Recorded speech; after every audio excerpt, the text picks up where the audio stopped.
60-70 billion dollar के weapon ammunition खरीद रहे हैं। जी देखें, जंग के बादल तो हमेशा मंडलाते रहते हैं मशरिक़ वुस्ता पे, लेकिन ज़्यादा तकलीफ़देह बात यह है कि ये इसराइल से ज़्यादा खुद हमारा अपना किया धरा होता है। हमने इस खित्ते में बड़ी जंगें देखी हैं।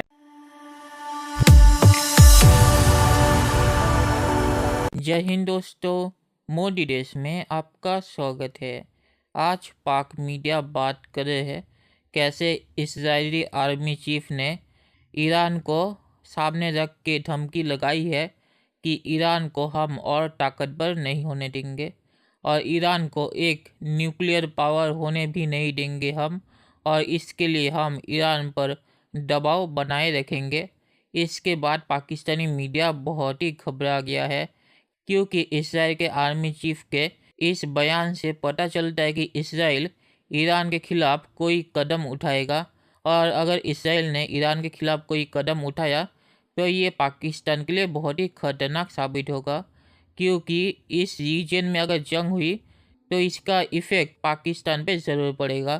तो Pakistani media Israeli army chief के इस बयान के बाद बहुत ही ज़्यादा घबरा गया है। दोस्तों, ये वीडियो बहुत ही मज़ेदार है, तो इसे आप पूरा ज़रूर देखिएगा। तो चलिए और इंतज़ार ना करके ये वीडियो देखते हैं। इस्राएली आर्मी चीफ ने ईरान की जौहरी सलाहियत खत्म करने के लिए एक नया मंसूबा तैयार करने की हिदायत भी कर दी है।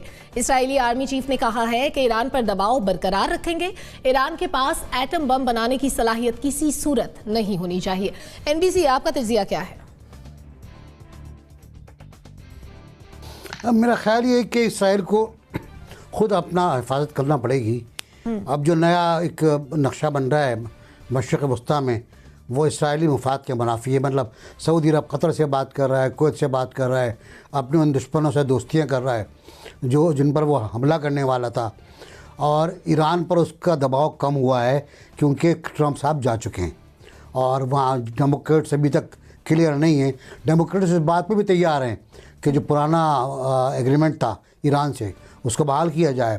ईरान उस पर अड़ा हुआ है कि अब उसमें मज़ीद तरामीम होनी चाहिए। ईरान के पास जो सामान है वो इसराइल के लिए ख़तरनाक है। सीजल एक मिसाइल है जिसका तर्जुमा आशूरा होता है। वो 1200 मील का है और वो नॉन कन्वेंशनल वेपन ले जा सकता है। 2-3 काफ़ी होंगे इसराइल के लिए। और ईरानी वो लोग हैं जिन्हें फ़िक्र नहीं होती कि उनको नुकसान कितना हो रहा है। मैं खुर्रम शहर गया था, शहर खूनी कहा जाता है, जहाँ इराक़ से उनकी लड़ाई हुई थी और हर घर के 500-600 लोग वहाँ शहीद हुए थे। तो वो खून शहर था। वो बर्दाश्त नहीं करते। इसराइल की तबाही उनका मकसद है। हो सकती है लेकिन इसराइल नुकसान में रहेगा। ठीक है ब्रिगेडियर साहब, देखें, ये एक ईरान ये जो इजराइल ने एक थ्रेट दिया कि हम अपने रिवाइज कर रहे हैं, प्लान्स वगैरह कर रहे हैं, वो बेसिकली उन्होंने थ्रेट जो है वो जो बाइडन को दिया है कि don't revive the nuclear plant, जो हमने इसको ख़त्म किया था। एक तो ये बेसिक वजह है, और साथ ही साथ ईरान ने बहुत वेट किया। उसके बाद अल्टीमेटली उन्होंने थ्रेट कर दिया जी कि हम 20% लेवल पे यूरेनियम को एनरिचमेंट करेंगे, जो एक वेपन ग्रेड में आता है, जिसकी वजह से इंटरनेशनल एटॉमिक एनर्जी कमीशन ने भी काफ़ी इसके ऊपर बातें की हैं। डेमोक्रेट्स ने ये मुआहदा किया था उसमें बराक ओबामा के टाइम में, और ट्रम्प ने आगे ख़त्म कर दी। इनकम्बेंट और आ जाता है इसके ऊपर, फिर डेमोक्रेट्स के ऊपर किसको रिवाइव करें, क्योंकि ये ठीक मुआहदा किया हुआ था। इससे ईरान ने कहा था 5-6 लेवल पे रहेंगे, लेकिन बाकी उनको फैसिलिटीज़ मिलेंगी, इकोनॉमिक सैंक्शन ख़त्म होंगी, उनकी जो और प्रॉब्लम है वो ख़त्म होंगी। ट्रम्प ने यूनिलेटरी आगे ख़त्म कर दी, विच इज़ अनफेयर। बाकी पूरा यूरोप चाहता है कि इसको रिवाइव किया जाए। तो अभी ये बात हमारे मिडिल ईस्टर्न कंट्रीज को समझ नहीं किया है कि आप लोगों को जो पागल बनाया गया है, अमेरिकन ने, यूरोपियंस ने, आपको 60-70 बिलियन डॉलर के वेपन एमुनिशन खरीद रहे हैं, यूएई, सऊदी अरब, और ईरान को सिर्फ हवा की रेट करके कि Iran is going to do this, is going to do that.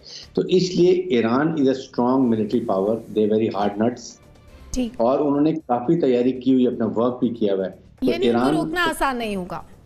It is very difficult. ठीक है, नसीब सिद्दीकी साहब को एक क्लिप प्लीज।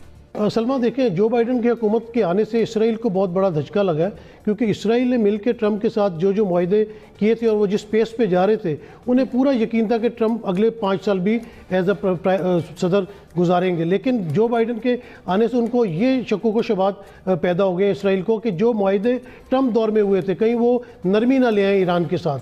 तो इसराइल ने इस वक्त धमकियां लगानी शुरू कर दी। मेरा नहीं ख्याल कि मशरिक़ वस्ता में इस वक्त जंग के बादल छाए हुए, ये दबाव जंग के जाने मामला नहीं जाएगा। Sorry Naseem sahab, I have to interrupt you, वक्त बहुत कम रह गया। डॉक्टर साहब, शॉर्ट कमेंट। जी देखें, जंग के बादल तो हमेशा मंडलाते रहते हैं मशरिक़ वस्ता पे, लेकिन ज़्यादा तकलीफ दे बात यह है कि ये इसराइल से ज़्यादा खुद हमारा अपना किया धरा होता है। हमने इस खित्ते में बड़ी जंगें देखी हैं।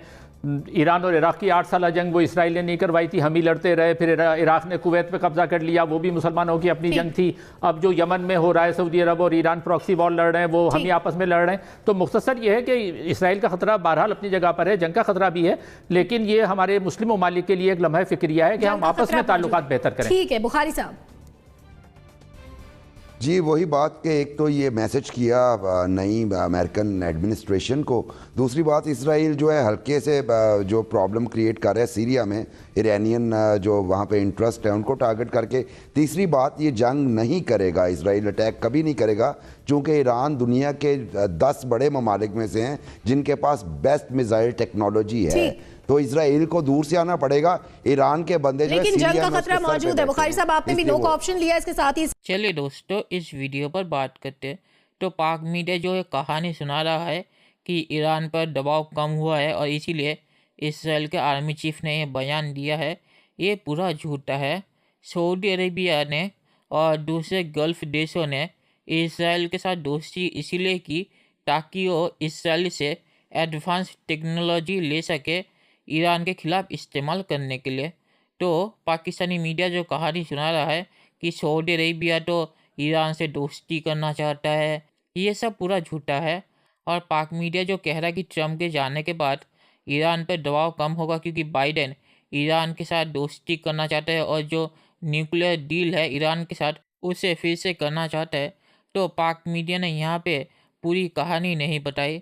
बाइडेन ने ईरान को कहा है कि न्यूक्लियर डील के जो नियम थे पहले उसे ईरान फॉलो करे, फिर बाइडेन सोचेगा कि ईरान के साथ न्यूक्लियर डील करना है या नहीं।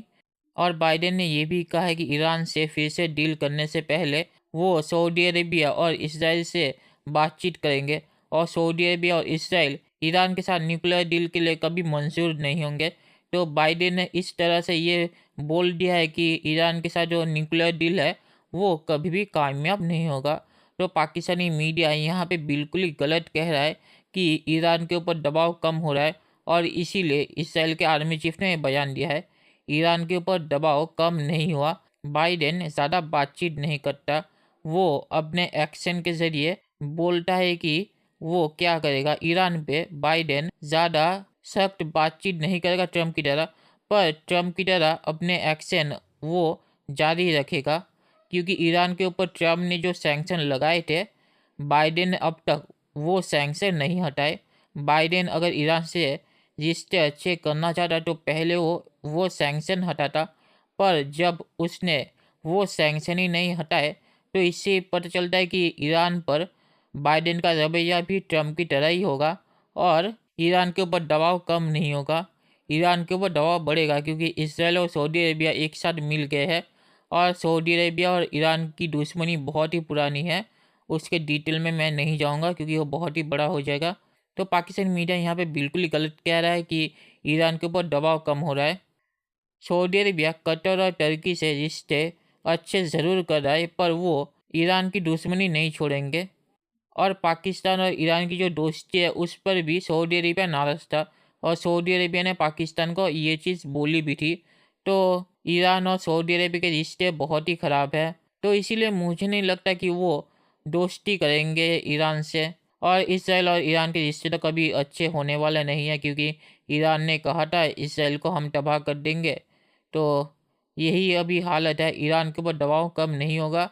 बाइडेन और ट्रंप का रवैया ईरान पर एक ही है, और इसराइल ने अगर ईरान पे हमला किया तो सऊदी अरेबिया कुछ नहीं कहेगा, क्योंकि मन ही मन में सऊदी अरेबिया ही यही चाहता है कि इसराइल ईरान पे हमला करे और ईरान जो अपनी ताकत इस रीजन में बढ़ाना चाहता है वो ख़त्म हो जाए, क्योंकि इस रीजन में सऊदी अरेबिया अपना प्रभाव नहीं खोना चाहता। और पाक मीडिया जो कह रहे हैं कि ईरान के ऊपर लोग झूठ कहते हैं कि ईरान इसराइल को तबाह कर देगा और ईरान ये सब कर देगा वो सब कर देगा, तो ये चीज़ ईरान ने ही कही है। ईरान ने कहा है कि वो इसराइल को तबाह कर देंगे, क्योंकि इसराइल ने पैलेस्टाइन पे कब्जा करके रखा है। तो ये पाकिस्तानी जनरल जो कह रहे हैं कि ये तो सिर्फ अफवाह है और ये सब झूठ है और ये सब ईरान के खिलाफ गलत बातें हैं, तो ये सब चीज़ें ईरान ने ही कही है। ईरान ने इसराइल को कहा है कि इसराइल को रहने का कोई हक नहीं है और इसराइल को हम तबाह कर देंगे। तो ये डेमोक्रेट्स या अमेरिका ने नहीं बनाई, ये ईरान की बातें हैं जो ईरान ने कही है। तो आखिर में मैं ये कहूँगा कि पाकिस्तानी मीडिया जो यहाँ पे कह रहा है कि बाइडेन तो ईरान पे सख्त नहीं है और ईरान के खिलाफ वो कोई कदम नहीं उठाएंगे, तो ऐसा नहीं है। ईरान के ऊपर जो सैंक्शन है बाइडेन ने वो अब तक नहीं उठाए और इससे पता चलता है कि वो ईरान पर क्या कदम उठाएंगे। और ईरान के साथ जो न्यूक्लियर डील है वो भी होगा या नहीं वो मुझे ठीक से पता नहीं, पर अब तक बाइडेन के रवैये से पता चलता है कि वो न्यूक्लियर डील भी नहीं होने वाली, क्योंकि बाइडेन ने बोल दिया है कि इसराइल से हम बातचीत करेंगे और सऊदी अरेबिया से भी, और दोनों से बातचीत करने के बाद डिसाइड करेंगे कि न्यूक्लियर डील का क्या करना है। और उससे पहले ईरान को न्यूक्लियर डील में जो नियम है उसे फॉलो करने पड़ेंगे, जो ईरान नहीं कर रहा और ईरान ने मना कर दिया। और ईरान में अभी चुनाव भी आने वाले हैं और चुनाव में जो अमेरिका विरोधी पार्टी है वो अगर जीत गई तो ये न्यूक्लियर डील कभी होने वाला नहीं है। तो फ्यूचर में इसराइल और ईरान के रिश्ते और भी ज़्यादा ख़राब होंगे और ये पाकिस्तान के लिए बहुत ही ज़्यादा ख़राब होगा। तो चलिए देखते हैं कि फ्यूचर में क्या होता है। दोस्तों ये वीडियो देखने के लिए बहुत बहुत शुक्रिया और हमारे चैनल को सब्सक्राइब करना मत भूलिएगा।